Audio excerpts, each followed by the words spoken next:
Have you ever woken up and feel like your entire existence is a walking disaster? Yeah, that's me right now.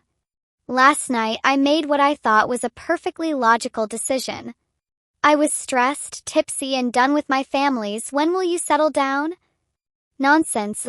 So, in my infinite wisdom, I decided, fine.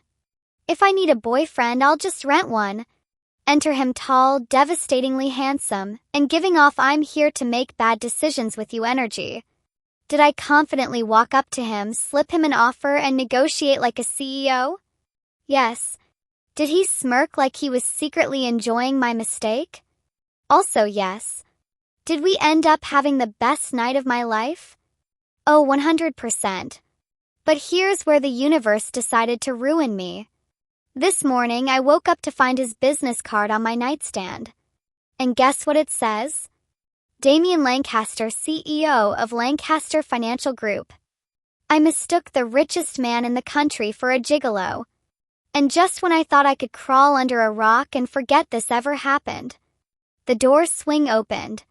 Damien Lancaster. Good morning, wifey. Ready for our next date? Bestie, I need an escape plan. Immediately. Hey you. Welcome to Cupidoops, where love and logic are officially divorced and chaos has full custody. Chaos begins. Chapter 1. Have you ever reached a point in life where you're just one snide comment away from losing it all? Yeah, that was me tonight. Seated at the long mahogany dining table in my family's grand estate, I could feel my patience hanging by a thread. The chandeliers above sparkled like they were mocking me, and the judgmental stares from across the table were practically drilling holes into my skull. Valeria, darling, my Aunt Priscilla purred, stirring her wine lazily. It's embarrassing at this point. You're 27 and still single. A woman of your age should have secured a husband already. I clenched my jaw, gripping my fork like it was a weapon. Oh? Should I have placed an order for one online? My father, Gregory Sinclair, the mighty, powerful patriarch of the Sinclair Empire, sighed dramatically. Your aunt is right. Look at your younger cousin Eliza. Engaged to a wealthy heir, securing her family's future. Meanwhile, you. He gave me a pointed look, one that said you're failing as a daughter. I wasn't failing. I was thriving, running Sinclair Enterprises like a well-oiled machine while my father took all the credit. But of course, none of that mattered because I was unmarried.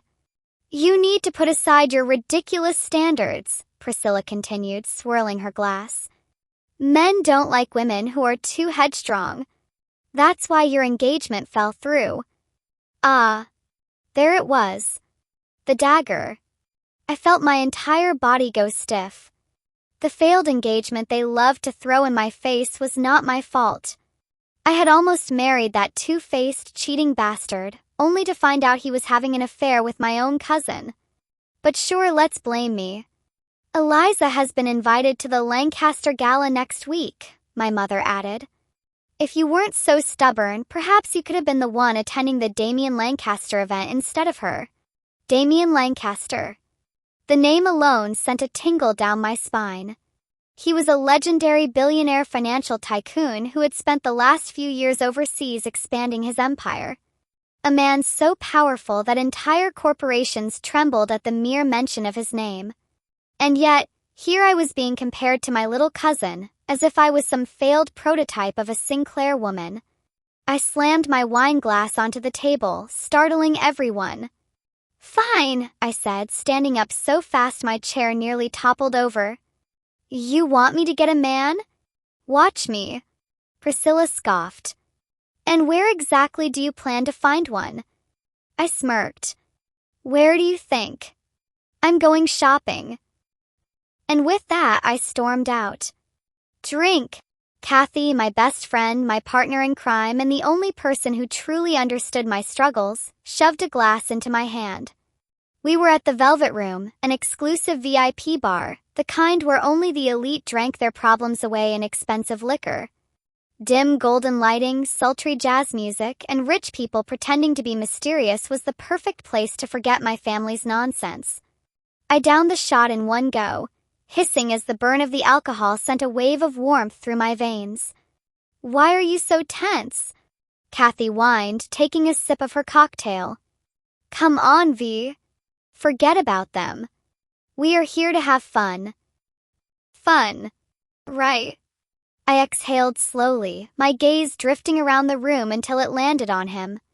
He sat at the far end of the bar, one hand lazily holding a glass of whiskey, the other adjusting the cufflinks on his crisp black suit. His posture was unbothered, confident, like a man who was used to owning the world. And the Lord have mercy on his face? Sharp jawline, piercing gray eyes, a mouth made for sinful things. I blinked. Holy hell. Kathy followed my gaze, then gasped. "Wait. Do you know who that is?" "No." "Well, he looks expensive as hell." "Exactly." My drunken brain started working. He was perfect. If my family wanted a man so badly, I'd give them one tonight. I straightened my shoulders, flipping my hair over one shoulder as I sauntered across the bar. I slid into the seat beside him, pretending not to notice the way his gaze slowly, deliberately dragged over me. His lips twitched into an almost smirk. "Can I help you?" I arched a brow.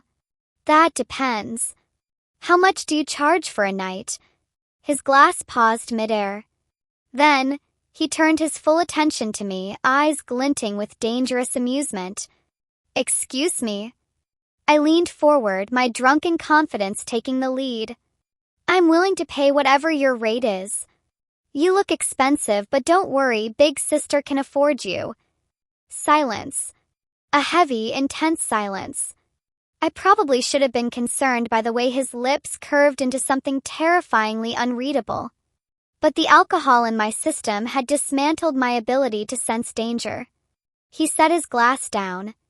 "You think I'm a gigolo?" I tilted my head. "Aren't you?" Something dark flashed in his eyes. "And if I was? Then we have a deal." That he laughed low, deep, and ridiculously attractive. Interesting. And before I could process it, he lifted his hand and beckoned the bartender over. "Bring me the most expensive bottle in this place," he instructed, "on her tab." My eyes widened. "What?" The bartender nodded and disappeared. Then the stranger leaned in, his breath warm against my ear. "Let's make this interesting, sweetheart," he murmured. "Since you're so sure of what I am, why don't we see just how expensive I can be?" Oh, this man was dangerous. And I was in trouble. Several drinks later, the world had become a blur of heat and laughter. I didn't know how it happened, but somewhere between our banter and my bold declarations, I found myself stumbling out of the bar with him. The city lights blurred as a sleek black car pulled up. "Where are we going?" I slurred, my fingers gripping his wrist. He smirked, pulling me closer until my body collided with his chest. "My place." I should have walked away. I should have realized the trap I had just walked into. But instead, I smiled up at him and said, "Lead the way, handsome." And just like that, I unknowingly sealed my fate. Chapter 2. I should have known. The moment he smirked at me, his silver-gray eyes gleaming with a secret amusement I was too drunk to decipher, I should have realized that I was walking straight into a trap. But did I? No. I was too reckless, too tipsy, and far too angry at my family's nonsense to notice the way he was playing along. Leaning in just enough that his breath brushed against my cheek, he chuckled a low, rich sound that sent a strange shiver down my spine. "Oh." His voice was smooth as silk, teasing, yet edged with something dangerously unreadable. "And what exactly are you hiring me for?" His words were meant to test me. And in hindsight, maybe a normal person with common sense would have sobered up at that moment, taken a step back, and reevaluated their life choices. But I was Valeria Sinclair. I was not normal. And I had absolutely no common sense when provoked. So instead of backing down, I lifted my chin, meeting his gaze with bold defiance. One night. No strings attached. His eyes darkened. I should have noticed that as a sign of warning. But nope. I was too busy setting my terms and conditions like I was closing a business deal. No real names, I added, tapping a finger against his chest. A very firm chest, mind you. Just fun. No personal questions, no emotions, no drama. His lips twitched, as if he were entertained beyond belief. Just fun, huh? I nodded. His fingers trailed lazily along the rim of his whiskey glass before he took a slow sip, his gaze never leaving mine. And what makes you think you can handle that, sweetheart? Something in his tone sent a prickle of heat down my spine. But I was Valeria Sinclair and I didn't back down. I smirked, mirroring his amusement. Trust me, handsome. I can handle you. And just like that, without knowing it, I had sealed my fate. The music around us shifted, something slow, sultry, vibrating in the air like electricity. His fingers ghosted along my wrist, barely touching, yet somehow burning. He leaned in just enough for me to catch the scent of expensive cologne and whiskey, and I had to fight the sudden urge to lean in closer. You talk big, sweetheart, he murmured, his fingers trailing lower, barely brushing against my waist. I shivered. Not because I was cold, oh no. It was because something about him felt too dangerous. Too intoxicating. You planning to prove it? He added, his tone pure challenge. I took that as my cue. Placing both hands on his broad shoulders, I pulled him toward the dance floor without a word. He followed easily, his movements lazy, confident, like a man who was used to being in control. And yet, the moment I pressed my body against his, something shifted. Our bodies moved in sync, an unspoken rhythm of teasing touches, subtle grazes, and smirking glances. My fingers toyed with the fabric of his suit, dragging along his chest just enough to feel the tension in his muscles. His hands slid low along my waist, his grip firm but teasing, guiding my movements with an ease that made me bite my lip. His voice was deep, close to my ear. You really think you're in charge, don't you? I grinned. Of course. He let out a soft chuckle that sounded far too much like a warning. And just like that, in a smooth motion, he twisted me around, my back pressed against his chest, one arm wrapping around my waist. I sucked in a breath. The warmth of his breath tickled my neck. The air thickened. And for the first time since this game had started, I had a sinking suspicion that I was no longer the one leading it. By the time we stumbled out of the bar, I was buzzing not just from the alcohol, but from the sheer electricity of whatever this was. Cool night air kissed my skin as I felt myself suddenly lifted off my feet. I gasped. What? A deep chuckle rumbled from his chest. You look like you might trip in those heels, he mused, carrying me effortlessly toward a sleek black luxury car that had pulled up to the curb. You don't even know my name, I reminded him, half laughing. And yet, here you are in my arms. He had a point, but I was too drunk to care. Car door opened, and before I could protest, he slid in with me, still in his arms. Where are we going? I asked, my head resting against his shoulder. His fingers tilted my chin up, forcing me to meet his gaze. My place. And just like that, I knew tonight was going to be unforgettable. The moment the elevator doors slid open, I was hit with the scent of expensive leather, cedarwood, and something uniquely him. Penthouse was breathtaking, floor-to-ceiling windows, dim golden lighting, and furniture that screamed luxury and power. But I barely had a second to admire it. 'Cause the moment the door shut behind us, I was pinned against the wall. His smirk was pure sin as he placed his hands on either side of me, caging me in. Sure you can handle me, boss, he taunted. I let out a breathless laugh, my pulse racing. You're underestimating me. His lips brushed just shy of my ear, sending a shiver through me. Am I? I didn't let him have the upper hand. Not tonight. I pulled him into a kiss, fierce, demanding, filled with the kind of reckless passion that came from one too many drinks and one too many bad decisions. His groan vibrated against my lips, and before I could blink, he had lifted me effortlessly, carrying me through the penthouse with a purpose. The bedroom was dark, the only light spilling in from the city skyline. And as my back hit the silk sheets, his voice deep and teasing sent shivers down my spine. "You're in over your head, sweetheart." And for the first time that night, I realized he was right. I didn't know what time it was when we finally collapsed onto the bed, breathless, tangled in the sheets. The night had been intense, filled with teasing, laughter, and the kind of intimacy that burned slow but deep.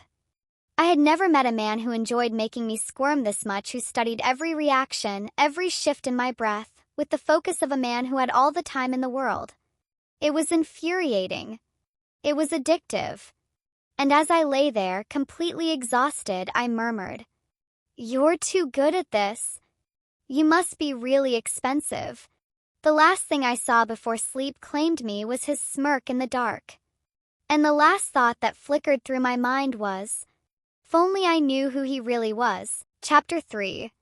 Pain. A dull, relentless pounding inside my skull. I groaned, squeezing my eyes shut as I shifted under the covers, hoping, praying that the sensation would disappear. It didn't. Instead, the throbbing in my head intensified the moment I tried to move, like my body was personally punishing me for the reckless choices of last night. Great. A hangover. But at least that meant I could just bury myself in these ridiculously soft sheets, ignore the world for a few more hours, and pretend that nothing eventful had happened. Right? Right. I exhaled, stretching lazily as the silk sheets caressed my bare skin. Wait. Bare skin? My eyes snapped open. A sea of luxurious, pitch-black silk sheets greeted me, swallowing my body in their decadent embrace. The bed beneath me felt like a cloud, far too expensive for a one-night stay in some random hotel. Panic clawed up my throat. I turned my head to the side, taking in my surroundings. Floor-to-ceiling windows bathed the enormous penthouse bedroom in golden morning light, offering a breathtaking view of the city skyline. The air smelled like sandalwood, expensive cologne, and faint traces of whiskey, a scent that was both unfamiliar and yet alarmingly familiar at the same time. My heart stuttered. Where the hell was I? I pushed myself up, clutching the sheets to my chest as my gaze darted around for any sign of my mysterious companion from last night.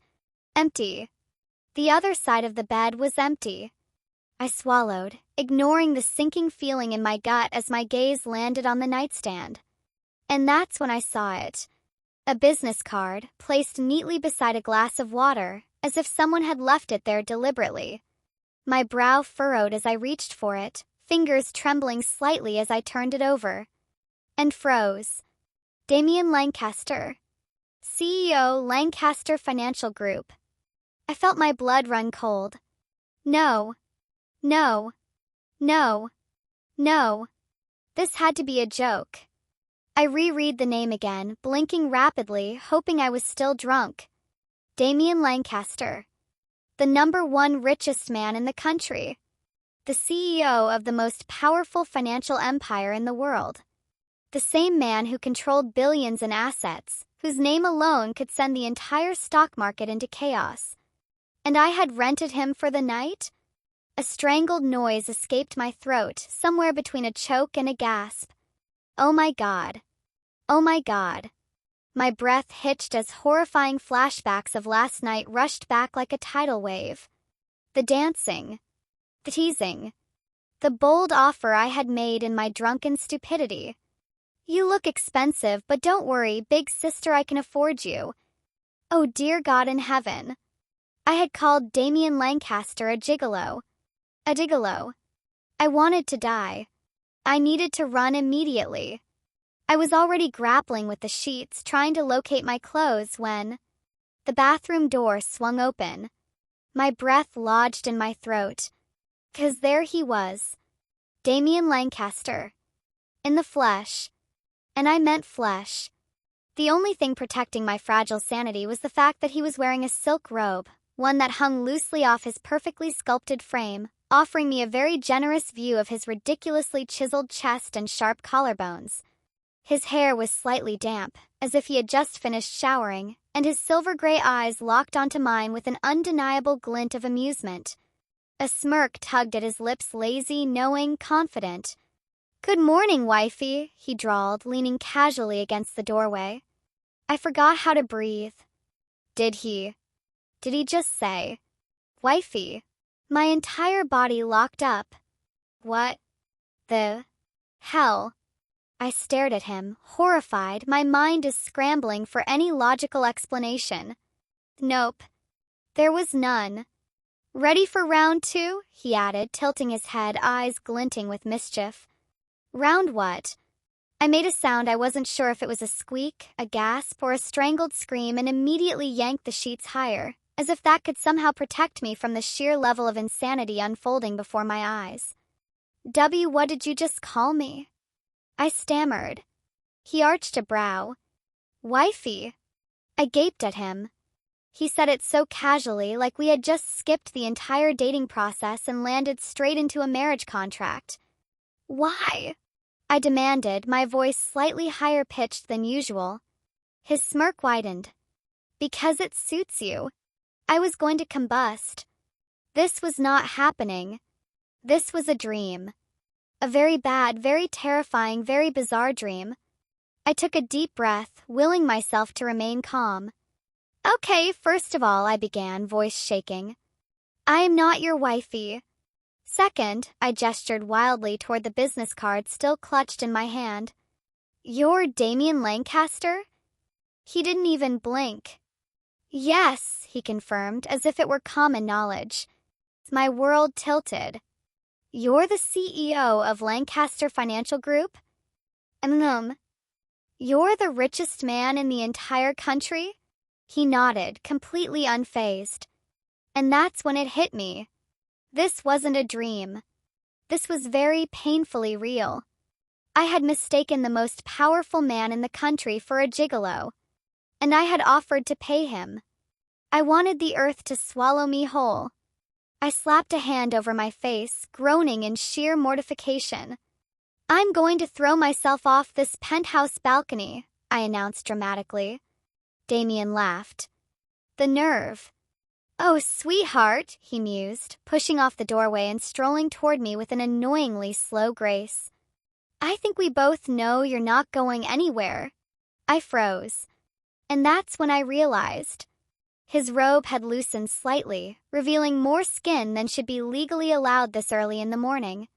My throat went dry. I immediately snapped my gaze to his face, but that didn't help because now I was staring into those piercing silver-gray eyes, and the intensity in them made my stomach flip in the worst way possible.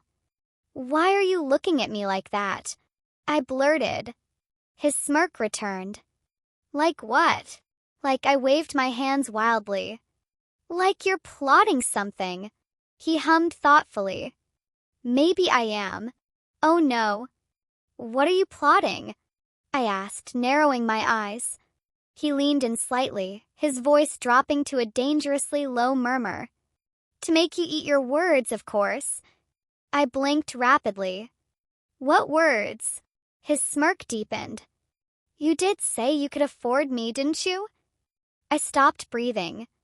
Oh dear God. I had officially dug my own grave. And that, ladies and gentlemen, was the exact moment I realized. I was utterly, completely, and hopelessly screwed. Chapter 4. This was bad. Really, really bad. I needed to get out of this penthouse. Immediately. Before I did something even more idiotic like accidentally agreeing to round 2 with the most dangerous man in the country. The only problem? Damien was in my way. I swallowed, keeping my gaze firmly fixed on his face because looking anywhere else would be hazardous to my health. The man had the audacity to stand there, shirtless, smirking like he owned the world. Which he technically did. But that wasn't the point. Point was, I was leaving. Damien arched a brow. Oh. I ignored the amusement in his tone and stood up only to realize that my clothes were nowhere in sight. I froze. Where the hell were they? A slow, sinking feeling settled in my stomach. Damien, I said carefully, where are my clothes? He didn't answer. Instead, he just smiled. I took a step back. Damien. Nothing. He just leaned against the doorway, completely at ease, watching me like I was the most entertaining thing he'd seen all morning. "Damien," I tried again, voice dangerously low. "I swear to God if you—" "I had them taken for dry cleaning," he finally said. I stared. "He what?" "Why would you?" I exhaled sharply, pinching the bridge of my nose. "Okay. Fine. Whatever. I'll just wear a robe and call a car." "You could," he mused, tilting his head. "But wouldn't it be more fun to stay?" I narrowed my eyes. "Damien. Move? Or what?" I took another step forward, big mistake. In a blink, Damien was right in front of me, his scent a mix of sandalwood, crisp cedar, and pure masculine arrogance invading my senses. My heart slammed against my ribs. I refused to let it show. "Damien," I gritted out, "I will bite you." He chuckled. "Kinky." I wanted to throw something. Instead, I sidestepped him and bolted for the door. But before I could make it, a strong arm wrapped around my waist, yanking me back against a hard, warm chest. I yelped. "Not so fast, sweetheart," Damien murmured, his breath hot against my ear. I froze. "Oh, hell no." I elbowed him in the ribs hard. He let out a low grunt, but instead of letting go, he just laughed. Laughed. Like he wasn't the most infuriating man on the planet. "Let me go," I hissed. He did. Surprisingly. I stumbled forward, spinning around just in time to catch his smug expression. "You're evil," I accused. He smirked. "I prefer the term dedicated." "Dedicated to what?" "To my job." I blinked. "What job?" His eyes gleamed. "You hired me, sweetheart," he said smoothly, his voice dripping with amusement.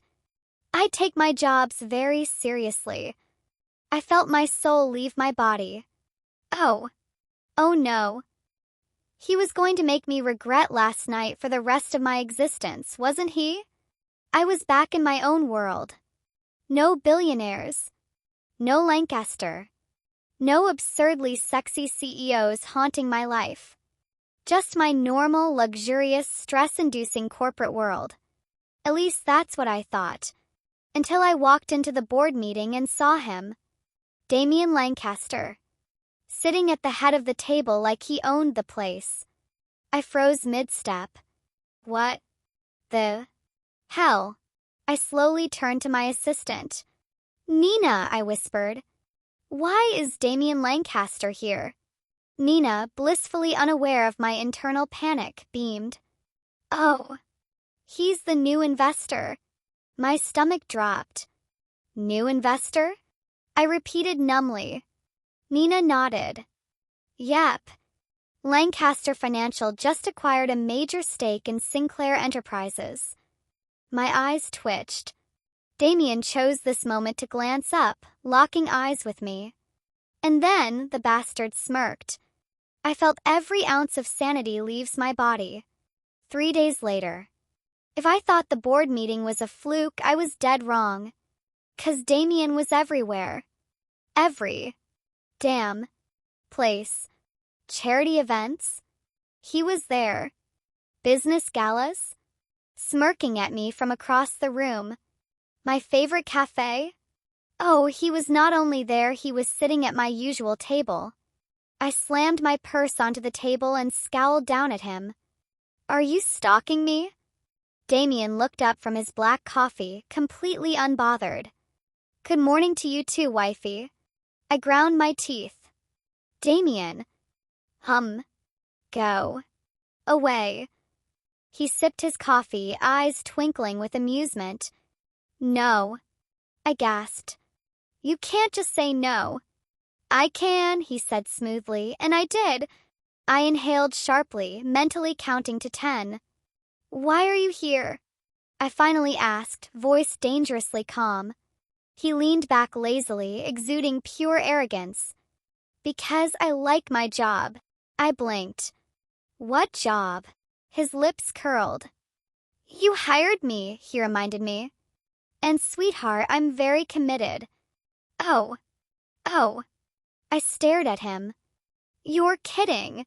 Nope. You cannot be serious. Extremely serious. I opened my mouth, closed it, opened it again. Damien, I breathed. You are not my escort. He arched his brow. Says who? Say the universe. He chuckled. Oh, sweetheart, he murmured, standing up, leaning in just enough to invade my space. I held my breath. You made a deal with the devil, he whispered. And now? There's no escape. I wanted to scream. This man, this insane, smug billionaire was not going to let me live this down. I was utterly, completely, and hopelessly doomed. Chapter 5. If I thought Damien's relentless pursuit was the worst thing to happen, I was about to be proven dead wrong. 'Cause nothing, absolutely nothing, could compare to the absolute disaster that came next. The media started innocently enough. A few gossip sites are posting about Damien's sudden appearance at my company's board meeting. Couple of business articles speculating about Lancaster Financial's new investment in Sinclair Enterprises. And then, picture leaked. A high-resolution, crystal-clear, damning picture of Damien and I left the bar together that night. I was gripping his jacket. He had an arm around my waist. And the worst part? The angle. Because from that angle, it didn't look like a one-night rental. It looked intimate. Like we were together. Like I had left the bar with my secret billionaire lover. Spread like wildfire. Sinclair heiress and Lancaster CEO, a power couple in the making? Valeria Sinclair's secret romance. Did she steal the heart of the country's most eligible bachelor? Spotted. Damien Lancaster's first public relationship. I wanted to set myself on fire. 'Cause naturally, as soon as the media exploded, my snobby, status-obsessed family found out. My phone buzzed. I grabbed it and immediately regretted my life choices. Nina. Oh my God, boss, are you engaged to Damien Lancaster? Why didn't you tell me? Charlotte. Girl, tell me this is fake. Or real. Actually, I don't even know what I want. Either way, I am living for the drama. Mom, Valeria. Come home. Now. I groaned. Of course. And that was how I ended up sitting in my father's grand, overpriced study, surrounded by the entire Sinclair bloodline, being interrogated like a criminal. My father sat at the head of the ridiculously long mahogany table, his gray eyes sharp and calculating. So, he said, fingers steepled. Damien Lancaster? I barely held back a groan. It's not what it looks like. Is it serious? I blinked. Excuse me. My father leaned forward. This could be a valuable alliance, Valeria. Ah, of course. That was what this was about. Not me. Not my reputation. Not the fact that I'd been publicly linked to the most powerful CEO in the country. No. It was about business. I pinched the bridge of my nose. Dad, I'm not dating Damien Lancaster. My mother scoffed. Then why is the media saying otherwise? I exhaled sharply. Because they're insane? Across the table, my eldest cousin, Jonathan, smirked. If you're going to fake date someone, at least pick someone your family approves of. I shot him a glare. Oh, thank you, Jonathan. I'll be sure to consult you before my next public scandal. My younger brother, Henry, grinned. I like him. I turned. What? Henry shrugged. He's cool. And rich. I groaned. This is a mess, I muttered. A stupid, ridiculous mess that will go away if we just ignore it. Unfortunately, my father had other ideas. He leaned back, exuding pure corporate ruthlessness. Valeria, he said slowly, this is an opportunity. I frowned. What kind of opportunity? A marriage alliance? I choked. "A what?" My mother sighed. "Oh, don't act so shocked. You knew this would happen eventually." I stared at them. They were serious. They were actually serious. Oh. Oh, hell no. I shot up from my chair. "Absolutely not. Valeria. No." I threw up my hand. "I am not under any circumstances marrying Damien Lancaster just because you want a business deal." Silence. And then, a deep, amused voice from the doorway. "Well, that's disappointing." I froze. No. No, no, no, no. Couldn't be. I slowly turned. And there he was, Damien Lancaster, standing in the doorway, looking infuriatingly handsome in a crisp black suit, his silver watch glinting under the light. And then, before I could even comprehend what was happening, he smirked and dropped the bomb. "Actually," Damien said smoothly, turning to my father, "I was just about to announce our engagement." I felt my soul leave my body. I whipped around. "What?" Damien ignored me. He just walked forward, exuding pure, unbothered confidence, and extended a hand to my father. "It's an honor to officially meet you, Mr. Sinclair," he said smoothly. "I understand you're very protective of your daughter.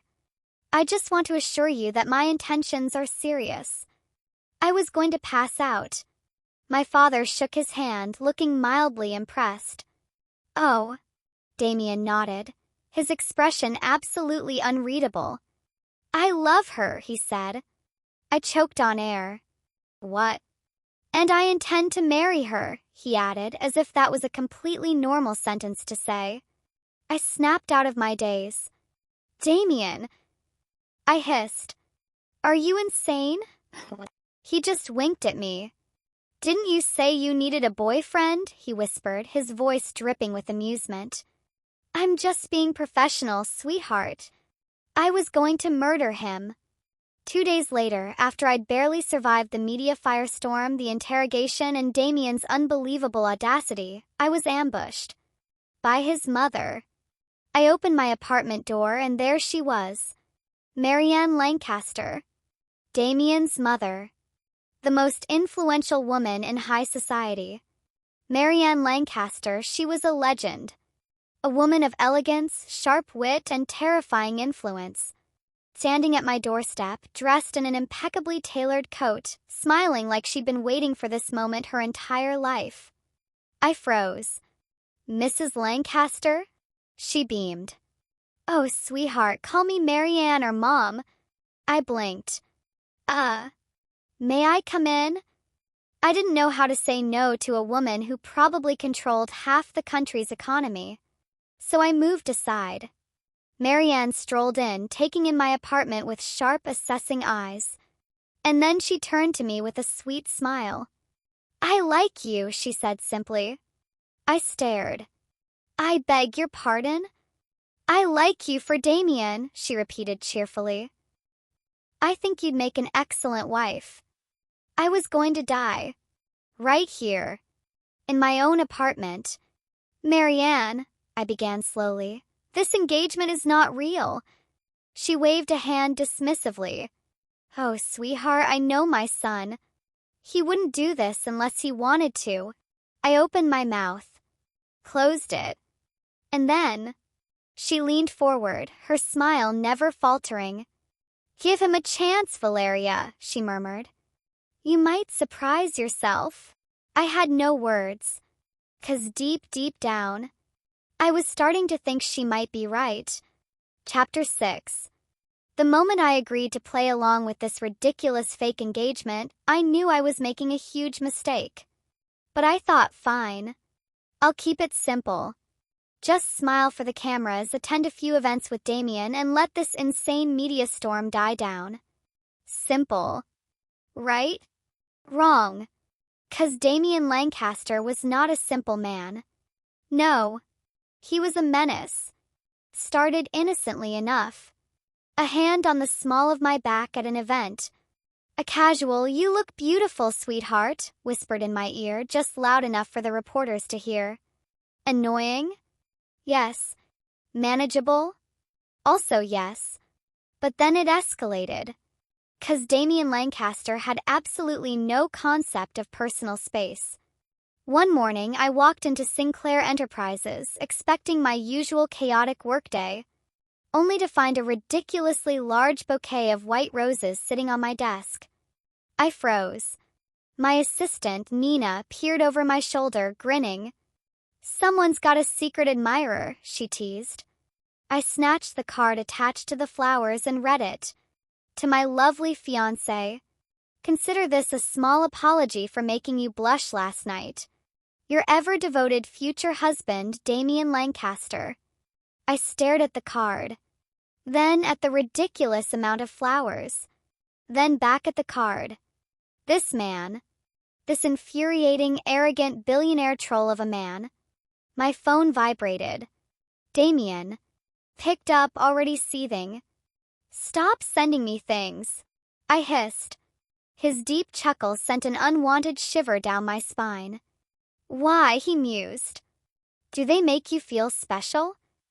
"No, they make me feel murderous." "Ah, so they do make you feel something." I hung up. If I thought expensive gifts were bad, I wasn't prepared for the next level of torture. 'Cause Damien Lancaster had one rule. The cameras were watching. He was going to kiss me. Started with a brush of lips against my temple at a gala. Fine. Whatever. Then it was a slow, teasing kiss on my cheek at a business event. Annoying, but still manageable. But then came the Sinclair Enterprises charity banquet. And this man, this absolute menace, decided to kiss me full on the lips in front of hundreds of people. I froze. Crowd exploded. Camera flashes blinded me. And Damien? Completely unbothered. He just pulled away, smirking. "Had to make it believable, sweetheart," he murmured. I was going to set him on fire. If public embarrassment wasn't enough, my life was about to get so much worse. Because while I was dealing with Damien's relentless teasing, my father's company was dealing with an internal war. A war against me.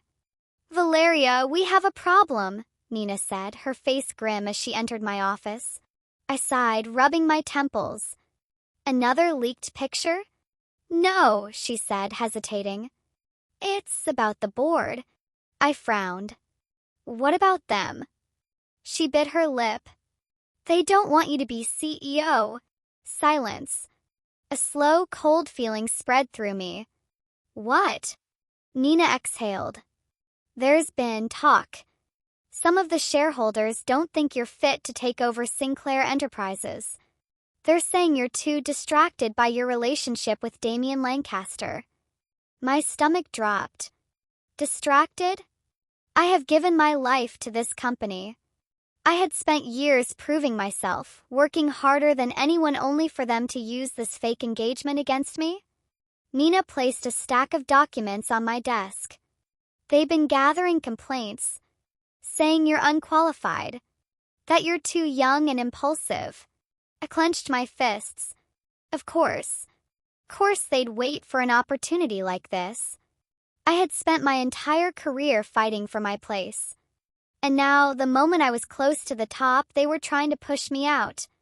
I gritted my teeth. "Who's behind this?" Nina hesitated. Then, reluctantly, she slid a single document toward me. I picked it up and felt my blood run cold. Jonathan Sinclair. My own cousin.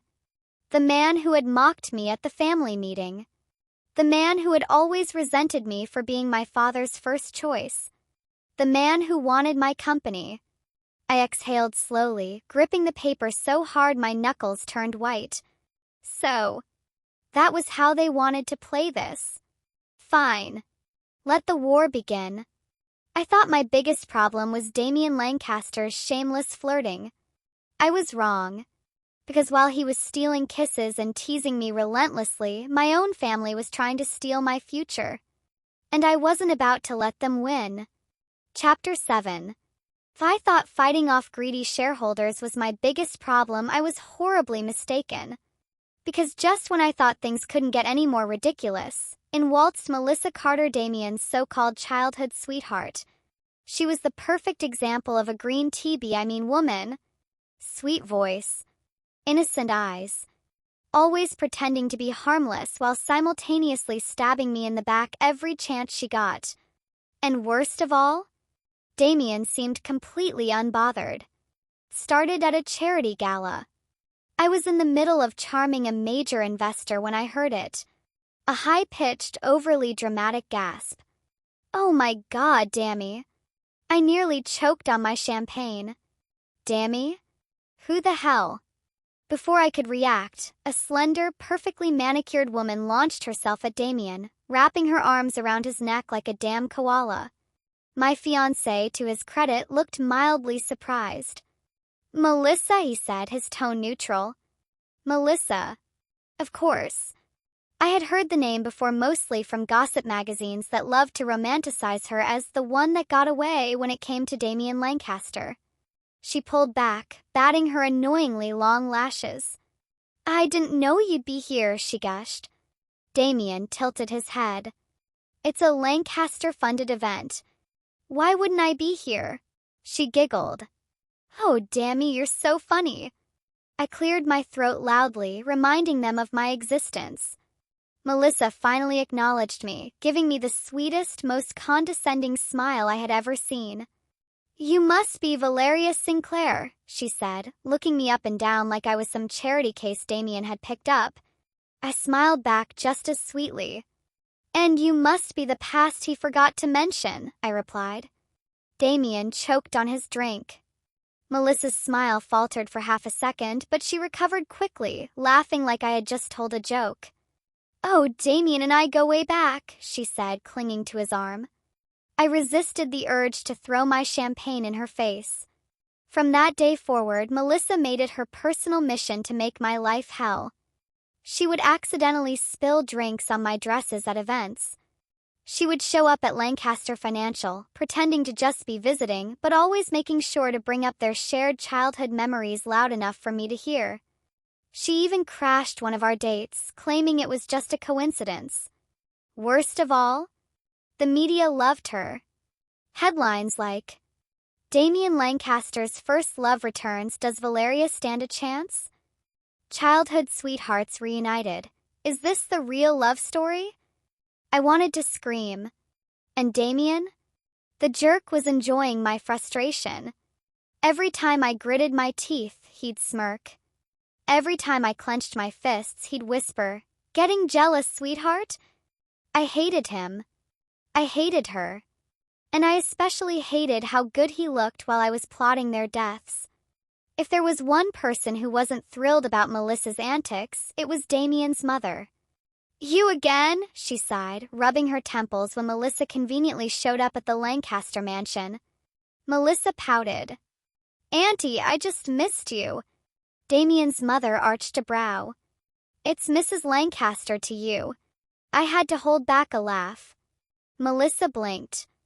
Mrs. Lancaster, she corrected herself. I just wanted to visit. Damien and I. You and Damien are nothing, Mrs. Lancaster cut in smoothly, adjusting the pearls around her neck. Melissa's smile froze. Mrs. Lancaster sighed. Melissa, my dear, let me give you some free advice. Melissa perked up. Give. Up.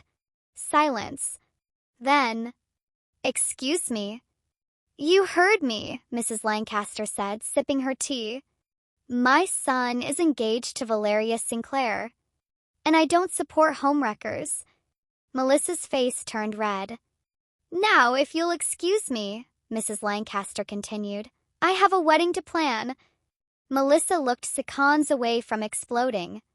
And I just smiled sweetly at her and said, Oops. It looks like you're not invited. Melissa might have been a green tea menace, but I wasn't some helpless damsel. So, when she tried to sabotage me at an investor meeting, I decided enough was enough.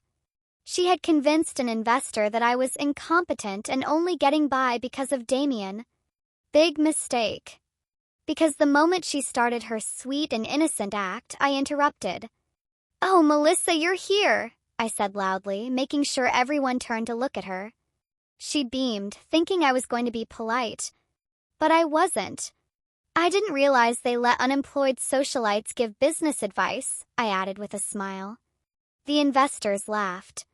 Melissa's face burned. I wasn't done. "Do you even have shares in Lancaster Financial?" I mused. "Or are you just hoping Damien will fund your next shopping spree?" The laughter got louder. Melissa stormed out. And Damien? He was grinning like a damn idiot. "You're evil," he whispered later that night. I smirked.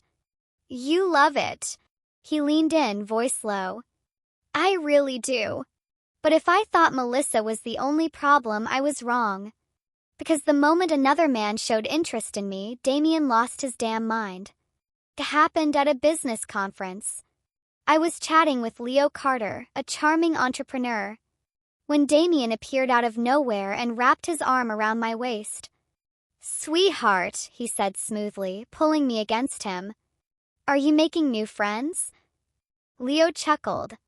"Just business talk, Mr. Lancaster." Damien smiled. But it wasn't a friendly smile. It was a touch her again and I'll ruin your life smile. I rolled my eyes. "Oh my God, are you actually jealous?" "Not at all," Damien said, tightening his grip. "I just don't like competition." "Competition?" I repeated, arching a brow. He leaned down, voice teasing. "You're mine, sweetheart." I should have pushed him away. I should have denied it. But my traitorous heart skipped a beat. And just like that, I knew I was in trouble. Chapter 8. I should have known Damien Lancaster wasn't the type to stand on the sidelines while others tried to control me. And yet, when I walked into the boardroom that morning, the last thing I expected was to find him sitting at the head of the table, looking so at ease, so damn smug, that I wanted to throw something at him. "Good morning, sweetheart," he greeted smoothly, tipping back in his chair, as if he hadn't just casually bought a large stake in my company. My eyes narrowed. "What did you do?" The board members were whispering among themselves, sneaking nervous glances at Damien, who was now one of the largest shareholders in Sinclair Enterprises, a move I had definitely not approved. "Simple." Damien smiled. "I protected you. For weeks, the board had been scheming to push me out of my own company. I had inherited Sinclair Enterprises after my father stepped down, but being a young female CEO in a room full of old power-hungry men, it was a battlefield. They tried everything to make my life difficult, blocking deals, rejecting my proposals, and spreading rumors to the media that I was only in this position because of Damien.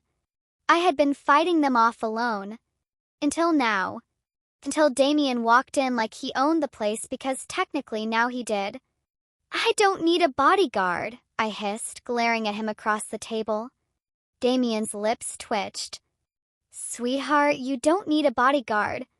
You need a damn army." Chairman Mr. Peterson cleared his throat, looking visibly uncomfortable. "Mr. Lancaster," he said, "while we appreciate your interest, Sinclair Enterprises is a family-run business." Damien's smile didn't waver. "And Valeria is family, isn't she?" He leaned forward. "Or were you planning on removing her?" Silence. I saw several board members tense, eyes darting around like they had been caught. Peterson coughed. "That's not what I don't care what you were planning." Damien's voice was calm but deadly. "I own 30% of this company now. If you try to push her out, you'll have to go through me." Peterson's face drained of color. The rest of the board looked just as uneasy. And me? I was furious. I didn't know whether to punch Damien or kiss him, but I settled for gritting my teeth and storming out of the boardroom, knowing full well that he would follow. "Damien!" I whirled around the moment we stepped into the private elevator. He barely had time to smirk before I jabbed a finger at his chest. "You had no right to interfere in my company." He arched a brow. Would you prefer if they voted you out? I opened my mouth, then shut it. Damn it. I hated that he was right. But I also hated that he did it without telling me. His gaze softened just slightly. They were coming for you, Valeria. And I wasn't about to stand back and watch. My heart did something weird in my chest. But before I could answer, bang! The elevator shuddered violently. Then darkness. A second later, the emergency lights flickered on. The elevator had stopped moving. You have got to be kidding me, I muttered. Damien was already pressing the emergency button. Nothing. He sighed. Looks like we're stuck. I groaned, leaning against the wall. Perfect. For the first 5 minutes, we stayed silent. Then Damien sighed dramatically. Well, he said, leaning back, if we're going to be stuck here, we might as well make it interesting. I gave him a look. Shut up, Damien. But he only grinned, looking far too entertained. I mean, really, sweetheart. You're stuck in a tiny enclosed space with a man you clearly want. I threw my shoe at him. He dodged, laughing. You are insufferable, I huffed. And you're adorable when you're mad, he said smoothly. I turned my back to him, pressing my fingers to my temples. This man would be the death of me. Then, just when I thought he'd finally stay quiet, Valeria, Damien's voice was softer this time. Something in his tone made me turn around. He wasn't smirking anymore. He was looking at me with an intensity that made my breath catch. Slowly, he stepped closer. I should have moved back. I didn't. You're mad at me, he murmured, reaching up to tuck a loose strand of hair behind my ear. But you're not mad because I bought shares. You're mad because you don't know how to handle this. I swallowed. Handle what? His lips curved, but it wasn't his usual teasing smirk. It was something else. Something dangerous. This, he said, his voice dropping lower. Us. My pulse skipped. There is no us, I managed to say. His fingers brushed my cheek. No. I couldn't breathe. It was too hot here. Too small. Or maybe it was just him. Then, he leaned in. His breath ghosted over my skin. Still think this is fake, sweetheart, he whispered. My heart slammed against my ribs. This was the moment. The moment I should push him away. The moment I should remind him this was all pretend. But instead, I found myself gripping his shirt. My body is betraying me. And just like that, the line between fake and real shattered. Chapter 9. I was an idiot. Complete, hopeless, undeniable idiot. 'Cause somewhere between the fake engagement, the stolen kisses, the smirks that made my blood boil, and the damn way Damien Lancaster looked at me like I was the only woman in the world, I had done the one thing I swore I wouldn't do. I had fallen for him. The realization hit me like a freight train. I had spent weeks convincing myself that this was nothing but a game. That his teasing and flirting were just Damien being Damien. But that moment in the elevator when he whispered, "Still think this is fake, sweetheart?" I knew. I knew that if I let myself, if I took one more step closer, I'd be gone. So I did what I always did when things got too real. I ran. Started with a picture. A single photo that spread across every tabloid, every social media page, every gossip site within hours. Damien. In a hotel room. Asleep in bed. And next to him, Melissa. My blood ran cold, her hair messily draped over her shoulders, her makeup still perfect, her lips curled into a victorious smirk as she lay there beside him, the sheets just barely covering her. The caption? Billionaire heir Damien Lancaster spends the night with his real lover. Was his fiancée just a cover-up? I stared at the screen in disbelief, my heart hammering painfully in my chest. No, this couldn't be real. Damien. He wouldn't. Would he? The ringing in my ears grew louder as I scrolled through the comments. People were eating it up. I knew it. No way Damien Lancaster was actually into Valeria. Melissa and Damien were childhood sweethearts. They belonged together. Poor Valeria. Imagine getting played like that in front of the whole world. So she was just a business deal after all. I felt sick. The ground beneath me tilted. The walls closed in. And suddenly, the warmth I had allowed myself to feel turned into something cold and sharp. Brill. I didn't wait. I didn't give myself time to think, to process. I stormed into Damien's penthouse, pushing past his security, past his butler, past every rational thought in my head. The moment he saw me, his eyes widened. Valeria. Slap. The sound echoed through the room. Damien's head snapped to the side, his jaw tightening. His cheek was red, but he didn't react. He just stood there, silent, as I trembled in front of him, my breathing ragged, my hands clenched so tightly that my nails dug into my skin. "Tell me it's fake," I whispered. His brows furrowed. "What?" I shoved my phone in his face, my vision blurring. "Tell me this is fake," I choked out. "Tell me you didn't." Damien's gaze darkened as he looked at the photo. Then, without hesitation, he grabbed my wrist and yanked me closer. His grip was firm but not painful. And his voice? It was low, rough, dangerous. "You think I would do this to you?" I struggled against him, my anger boiling over. "I don't know what to think anymore, Damien." He exhaled harshly, his grip loosening. "Melissa set this up," he said, his tone deadly calm. I laughed bitterly. "How convenient. It's the truth." I shook my head. "Then why were you in bed with her?" His eyes flashed. "I wasn't."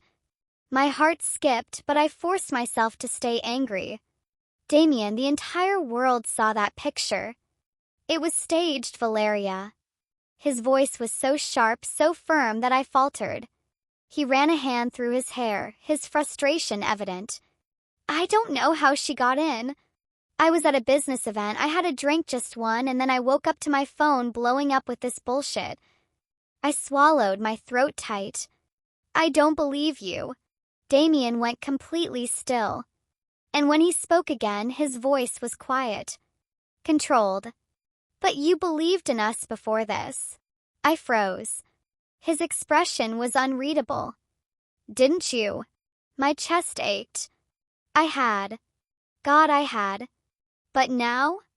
I didn't know what was real anymore. Damien exhaled, stepping closer. "I need you to listen to me, Valeria," he said softly. "Because I'm only going to say this once." My heart pounded as he took my face in his hands, forcing me to look at him. "I knew who you were from the start." I blinked. "What?" His thumb brushed over my cheek. "When I met you, when I agreed to all of this, I knew exactly who you were. And I didn't do it because of a deal or your father or the company." His gaze bored into mine, his voice rough with undeniable truth. "I don't do fake relationships, Valeria." My breath hitched. His fingers tightened ever so slightly, his voice dropping to a whisper. "I only wanted you." A shiver ran down my spine. The room felt too small. My chest felt too tight. Damien's eyes never left mine. "I wanted you before this stupid contract. Before the rumors. Before you even realized it yourself." My throat was dry. Then why? My voice broke. Why had he let me believe this was fake? Why had he never said anything? His thumb traced slow circles against my jaw. "Because you weren't ready," he murmured. Tears burned at the back of my eyes. "And what if I'm still not?" I whispered. He smiled, but it wasn't teasing this time. It wasn't cocky. It was soft. Then he leaned in, his lips brushing against my ear. "Then I'll wait." I closed my eyes, trying to breathe, trying to ignore the way my heart had already given in. But deep down I knew. Damien Lancaster had already won. Chapter 10. I wasn't ready to forgive him. Not yet. Not when my heart was still raw, when the ache of betrayal still lingered, even after his explanation. But then why did the thought of him leaving send pure panic coursing through me? Why did I feel like if I let him go, I would be losing something irreplaceable? And why, despite everything, did I still love him? There was one thing Damien Lancaster was undeniably good at, it was destroying his enemies. And Melissa? She never stood a chance. Press conference was broadcasted live, the cameras rolling as Damien stood before the reporters. His expression cold, ruthless, merciless. Melissa sat at the table, smug, still riding on the wave of her scandalous victory. She truly thought she had won. Until Damien pulled out the real footage. A video played on the screen behind him.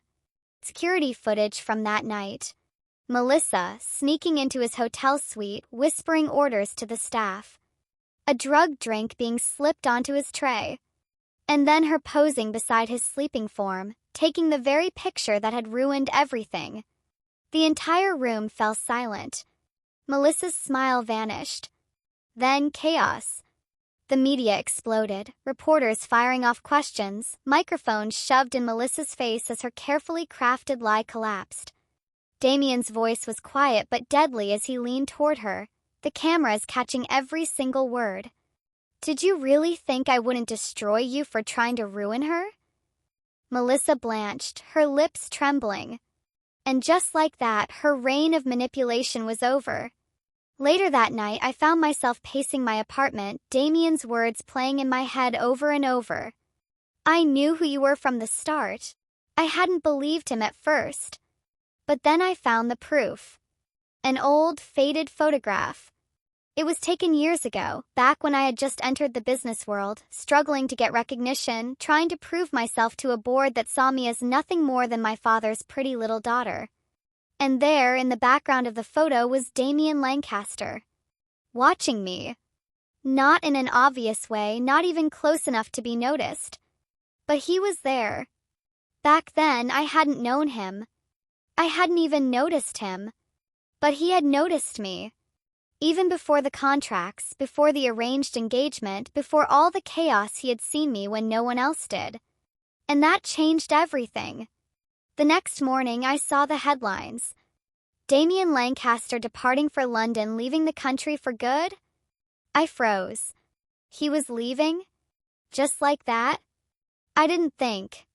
I didn't plan. I just ran.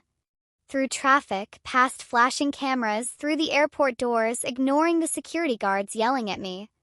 And there he was, standing at the gate, his back to me, his suitcase in hand. I screamed his name. Everything around me seemed to blur, the world narrowing down to just him. Damien turned slowly, his expression unreadable. I was breathless, my heart pounding, but I forced myself to speak. Don't go. He just stared at me. His eyes, those stupid, beautiful, arrogant, silver-rimmed glasses eyes burned into mine. Then he smirked. You finally figured it out, huh? I swallowed hard, fighting back the panic in my chest. I'm sorry, I whispered. I was scared. I was stubborn. But my voice caught. I love you. Damien blinked. Then, slowly, his smirk widened. But instead of responding, instead of kissing me or pulling me into his arms like I had imagined, he pulled something out of his pocket. A small velvet box. My heart stopped. Damien took a step closer, flipping the box open with an infuriatingly slow flick of his fingers. Inside was a ring. Not just any ring. It was perfect, a deep sapphire surrounded by diamonds, sleek and stunning and so undeniably me. He held it up, his gaze locking onto mine. Still think I'm a gigolo, wifey? I let out a half laugh, half sob, my emotions are all over the place. I shook my head, speechless. You had this the whole time? Damien shrugged, grinning. Had to be prepared in case you ever pulled your head out of your ass. I smacked his chest, but he caught my wrist, his smirk softening. Marry me, Valeria. It wasn't a question. It was a challenge. A dare. Promise. I glared at him, pretending to think about it. Then I rolled my eyes. Fine. His grin turned devastating. I barely had time to breathe before his lips crashed against mine, the entire airport erupting into cheers as Damien Lancaster kissed me like he had been waiting forever to do it. And maybe, just maybe, he had. As the cameras flashed and the reporters screamed for a comment, Damien pulled back slightly, his forehead resting against mine. Think you can handle being a Lancaster, sweetheart? I smirked. Think you can handle being married to Sinclair? His laughter was pure, unfiltered joy as he twirled me in his arms, the world fading around us. This wasn't the end. This was just the beginning. Question for you. Be honest, if you were Valeria, would you have believed Damien, or would you have already packed your bags, blocked his number, and sent him a "May your pillow always be warm" curse? Wait, so you watched all this and still won't like or comment?